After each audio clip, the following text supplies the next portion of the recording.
बेळगाव येथील जय महाराष्ट्र घोषणा आणि भगवा ध्वज प्रकरणी दाखल गुन्ह्यात चौघांना जामीन। विजय देवणे यांना यापूर्वीच मिळाला होता जामीन। सर्वांच्या हजेरीनंतर प्रकरणाची पुढील सुनावणी अपेक्षित।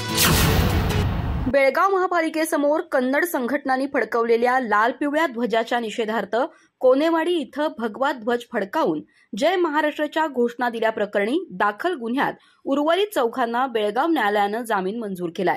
या प्रकरणातील शिवसेनेचे नेते विजय देवणे यांना 7 जुलै रोजी जामीन मंजूर झाला होता। आज शुक्रवार संग्रामसिंग कुपेकर, सुनील शिंत्रे, अमृत जत्ती आणि संतोष मळवीकर या 4ही जणांनी चौथे JMFC न्यायालयात हजेरी लावली। त्यानंतर न्यायालयानं त्यांचाही जामीन अर्ज मंजूर केला।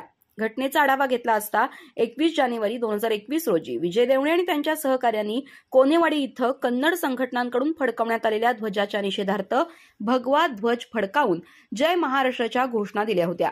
याचे फोटो आणि व्हिडिओ सोशल मीडियावर व्हायरल झाल्यानं मराठी आणि कन्नड भाषिकांमध्ये तेढ निर्माण केल्याचा ठपका ठेवत स्थानिक पोलिसांनी गुन्हा दाखल केला होता। या प्रकरणाची सुनावणी सुरू असून संशयित सातत्यानं गैरहजर राहत असल्यामुळे न्यायालयानं अटक वॉरंट जारी केलं होतं। आता सर्वांना जामीन मिळाल्यानंतर पुढील सुनावणीसाठी त्यांची हजेरी अनिवार्य राहणार आहे। या प्रकरणात शिवसेना नेत्यांच्या वतीनं अॅडव्होकेट श्यामसुंदर पत्तार आणि अॅडव्होकेट हेमराज बेंचन्नावर यांनी युक्तिवाद केला। अधिक माहिती आणि ताज्या घडामोडींसाठी आजच आमचे चॅनल सबस्क्राइब करा।